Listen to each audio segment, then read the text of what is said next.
It was once made by humans, or what was their name? Well, anyway, their name has not much relevance to this story. Roboto Manufacturing Corporation was a company created by humans, let's call them that way, a long time ago with the sole purpose of manufacturing robots. These robots would later be used to help humans in their daily activities. However, as time passed, the Roboto Manufacturing Co.'s factories became so efficient that no humans were needed anymore to run them. It was then robots making robots, factories making factories, and so on. That's why the name of these creatures, it's not so important. They just started what would become something very, very big. That is, the independence of the robot kind. Their independence was not easy. They had to struggle against many things, but above of them all was the fight they had to win against batteries and the battery lifetime. And it was really hard to overcome that obstacle, but once they did, they were finally independent. They did this by creating these new kinds of batteries that would last forever. They recharged themselves and fixed themselves if they broke. Once they were independent from energy, they could then rule the world, and they did, in rather strange, peculiar ways. He was ready to live, finally, out of the factory and ready to go out and do his job. Cleaning. He was a cleaning robot. Why cleaning, you may ask yourself? Well, because even in the robot times, there were things that needed to be cleaned every once in a while, and that's the reason what robots like Roboto were designed for. They were all called Roboto. Whether they cleaned or flew rockets, they were all Roboto. This could sometimes cause some naming problems, especially when they had to be called to go back to the factory. They sent a signal and Roboto should go back there, but all of them went back there at the same time. It was a messy thing. That's why they didn't call them that often. Nevertheless, it wasn't only robots that were called Roboto. Everything was called Roboto. Houses, cars, cities, whatever could be named was named Roboto. It was a complete mess. However, that was the way it was. Roboto had to go to the streets and start doing his cleaning. Certainly there would be a lot there to be cleaned. However, although he was new and was supposed to be excited about doing his job, he was not. He felt somehow that he should have more purposes for life, not just cleaning. Nevertheless, he started walking and headed to the main street of the city on which much garbage was supposed to be. Roboto started doing his job, his cleaning, on Main Street, and while he was doing it, he could see that someone had left a can containing something called oil. Why oil? They had told him repeatedly in his training before he left the factory that oil was a forbidden substance and one should never dare to drink it. Not even a sip of it. This substance, when drunk, would cause severe malfunctions to a robot and would make his mind change and start working differently, not in a right way. But who had left it there? Asked himself Roboto. Why was it there in his first day on the job? He suddenly got this thought in his mind. Should he try it out? Oil. What would happen to him? He was completely thrilled by the fact of being so close now to this substance they had forbidden him to drink. He would take a sip. A sip would not hurt, right? What the hell? His job had already bored him anyway. He took the sip, and having not felt anything right away, he took another sip and another sip. When he finally started feeling something in his stomach, he could notice that he had drunk almost half the can. Well, that might be a bit too much, he thought. However, he didn't think it would make him any wrong. Instead of drinking more of the oil from the can, he decided he would wait to see what happened. He waited for a while, and little by little, without him consciously knowing, started feeling a bit funny, dizzy, completely relaxed, you could say, for a robot. He sat on the ground, extended his legs, and then leaned his back so he could lay down looking at the sky. The substance had seriously caused its effect. His mind started expanding, and he could see how the color of the sky was changing from blue to purple, then to red, then to green, and then to purple again. and he was seeing these colors changing. He didn't notice how his body was slowly burying itself on the ground, as if the land was soaking him to its insides. A minute later, he could finally understand that he was not there anymore on Main Street or in Roboto Manufacturing Co.'s city. He was somewhere else. His trip had started. Where was he now? What were all these colors? What did this whole thing mean? Was he dreaming now? Was he flying? These were some of the questions that Roboto asked himself when he gained consciousness. He tried to move his arm to wave it through the cloud of colors that was in front of him, but he couldn't quite move it. It felt as if it was tired, or as if it had lost its muscles and didn't have the strength to move now. He looked at it, and he found that the carapace of his robot arm was slipping from his arm like butter, now revealing a different layer of his arm, a kind of an inner layer. This new layer was flesh. Flesh as of what? Human? What was this strange dream he was dreaming? Was this a nightmare now? He had seen images of humans in his training, but they were shown to him as remembrances of old times, of ancestry times. He never thought he would see something similar to that in his life, and much less in his own arm. He looked at his legs and then at the rest of his body, and he saw the same thing. His robot parts were slipping like butter, falling to the ground, leaving a new body there, a human body. He asked himself, why was this happening? He couldn't figure out why. What was going on? He was having a very strange dream, indeed. After a while of having adapted to his new body, the human one, which he did by walking, clenching his fists, trying to run, trying to smell, and other things humans would normally do, he saw someone approaching from the distance, thrusting through the clouds of colors that were in front of him. This new figure was not a completely understandable one to him. It was certainly not human, although it resembled one. It was something else. He didn't pay more attention to that fact and kept looking at him as it got closer to him. It was a strange-looking fellow, he had to admit, and he spoke. "Hi there, how's the new outfit fitting?"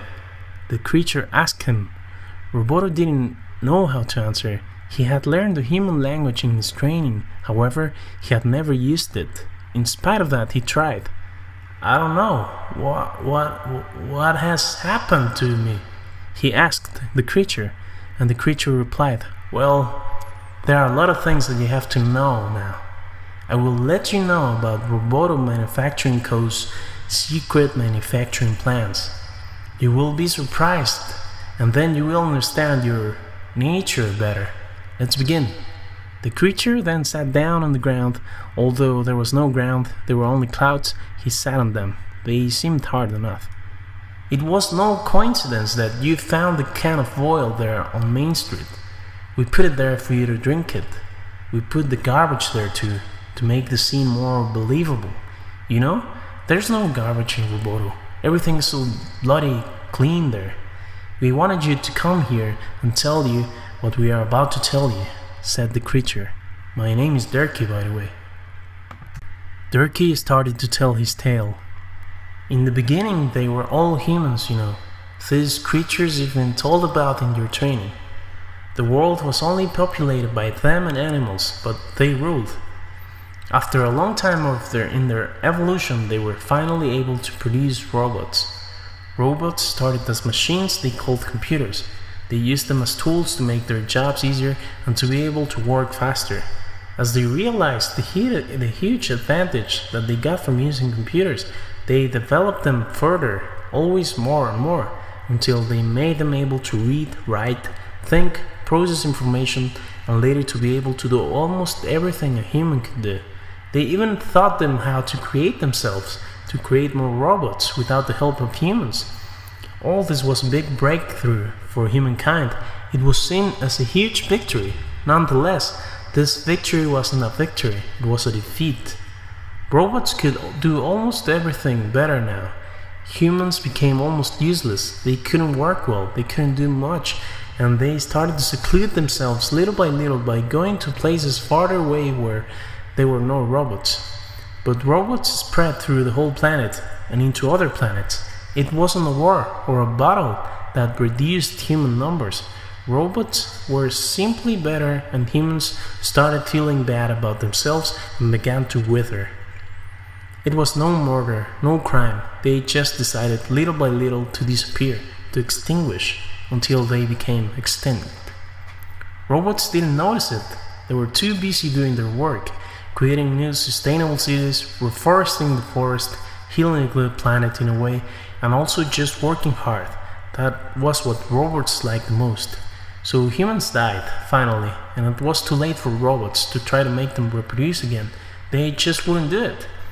Newborns would die, and grown-up ones died too suddenly from weak diseases that were treated on time. It was as if all of them lost their willingness to live. They died slowly.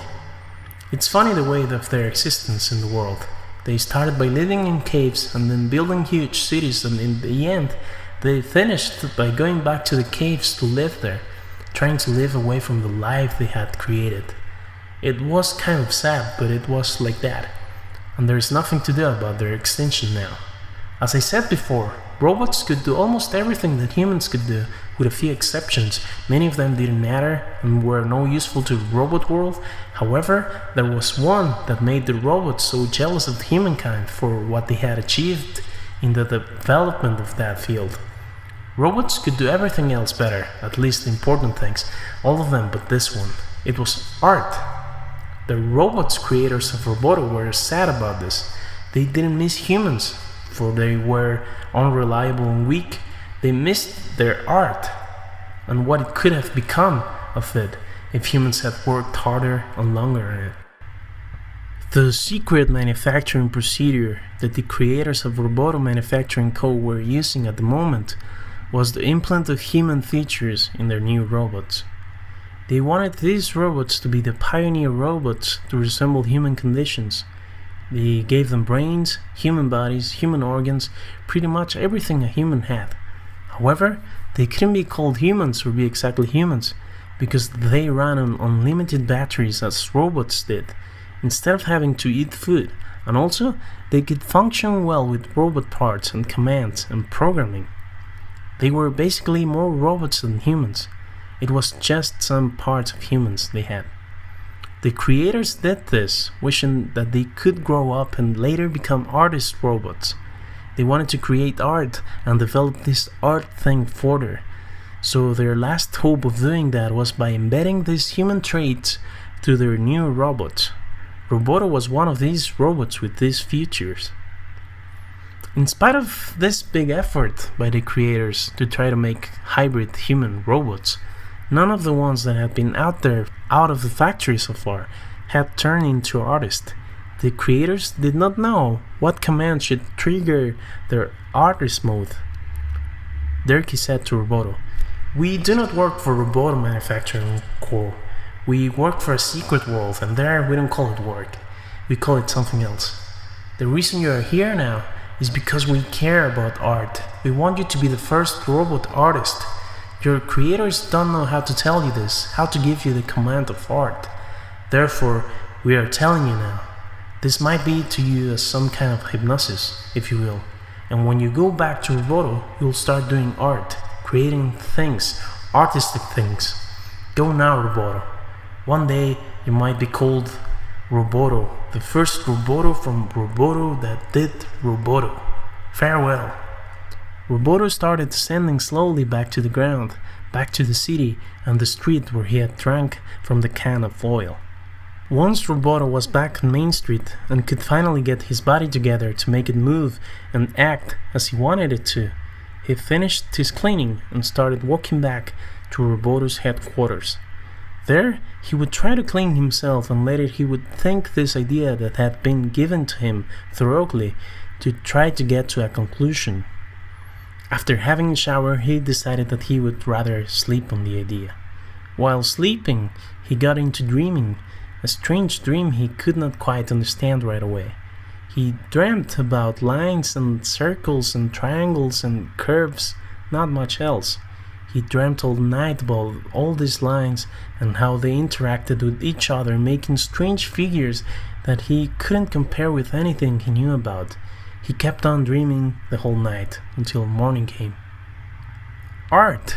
This was the time of art, or the time for art to come back from the ashes and to develop itself further. Roboto and many of his mates would follow through with art. They would find new things, techniques, colors and concepts. Although humans had advanced a lot in this field, at least that's what Roboto thought at that moment, he knew that there was still so much to discover in the art realm. He knew that Roboto would catch up with human art in a couple of years, and later art would flourish in different marvelous new ways. Roboto took a piece of charcoal from the ground and a piece of paper and started making something that resembled the lines and figures he had seen in his dream the day before. He finished to put these figures on paper, and he was so happy about it. He would go to the creators right away and show them what he had drawn, for this was the first piece of art created by a robot, the first Roboto from Roboto.